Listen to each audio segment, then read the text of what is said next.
Hi, good Erev Shabbos, everyone. Today is May 1st, Friday, Erev Shabbat, Parshat Acharimot Kedoshim. I want to talk for a few minutes with you about the Good Samaritan and whether we Jews believe in the Good Samaritan or not.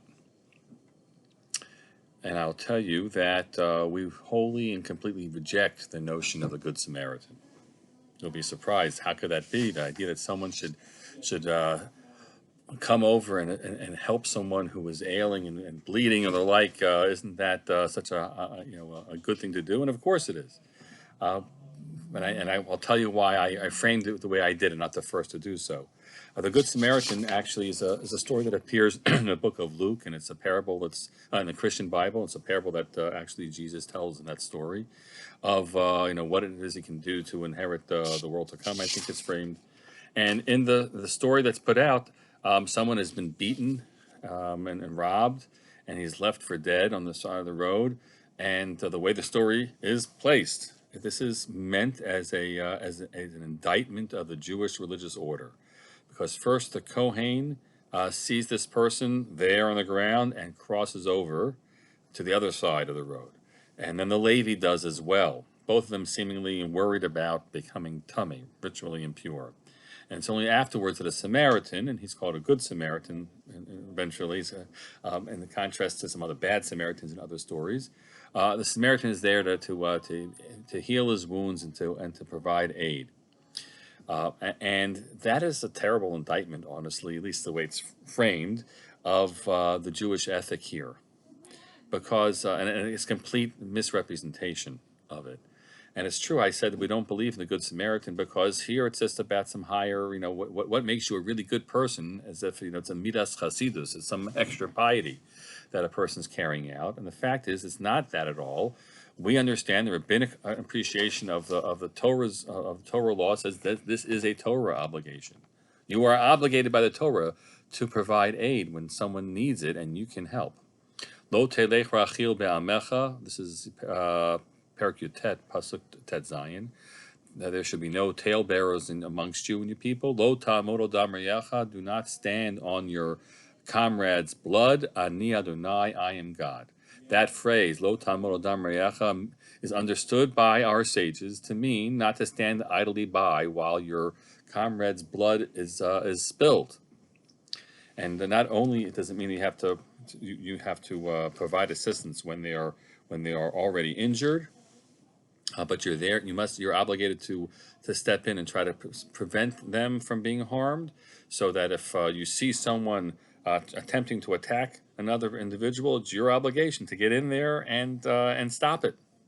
And if you see someone drowning, then you have to help save him from jump in and save him. There are, of course, limitations on this, as there should be. Right there, they include the degree to which you yourself would be exposed to danger will serve as the limiting factor, but it's not doesn't free you. Oh, I might get hurt. No, but there are factors there. The degree of your own ability to assist or not. So if you can't swim, don't jump in to save somebody who's drowning. And if you are at real risk yourself of danger to lose life or limb, so there might also be possibly removal of your obligations here.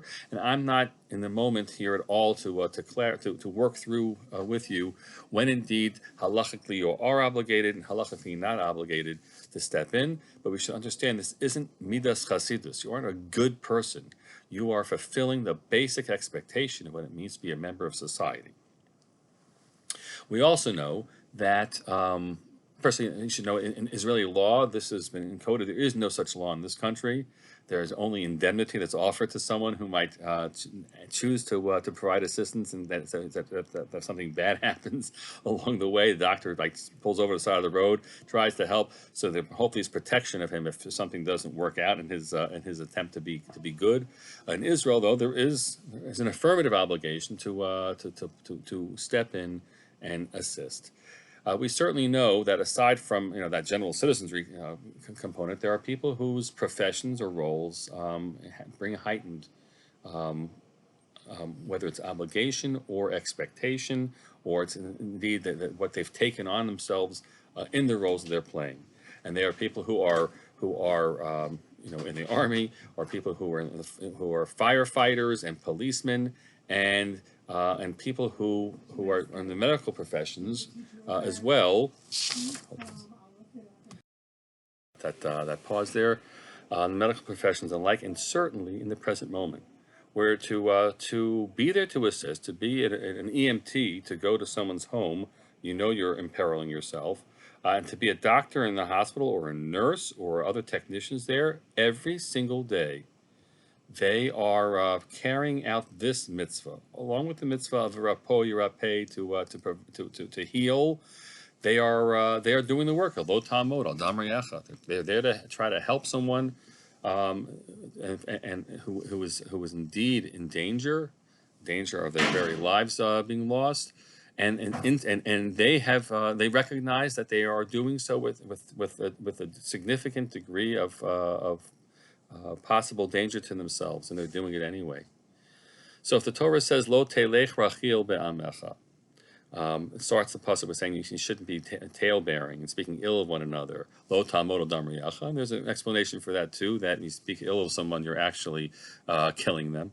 But in our context, I would say that the Torah, puts out for us the obligation that if people are acting to help prevent the blood of others from being lost, that we have all the more so the obligation to laud them and applaud them and sing their praises.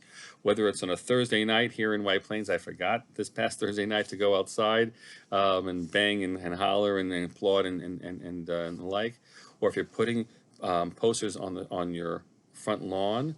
We, as an Arevim project, are going to be having hopefully a banner outside of our shul thanking all the essential workers for the work they do. And we're going to invite you to also find ways. We're working on this now.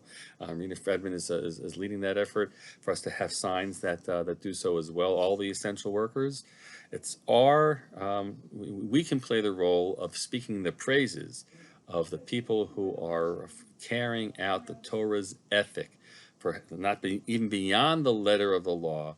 They're helping ensure that people's lives can be saved and lived. We have people in our shul. We know the doctors in our shul who are, whether in the emergency rooms or intubating patients on ventilators or dealing with them afterwards as their kidneys fail. Doctors, each one of them, you might recognize who they are, who are doing this work. Make sure that you give them your extra care and your extra love and extra appreciation. It's really hard, and it takes a toll. And it's our job to help ensure that they're affirmed and they're supported in the work that they're doing, carrying out the Torah's ethic. They're not just being good; they're being righteous. And whether it's the obligation they're carrying out or even beyond obligation, may God bless them and bless you for all the good work you do. Wishing you all a Shabbat Shalom, and let us indeed be the ones who are helping take care of all the people amongst us who need our help and need our protection, and whom we can support along the way.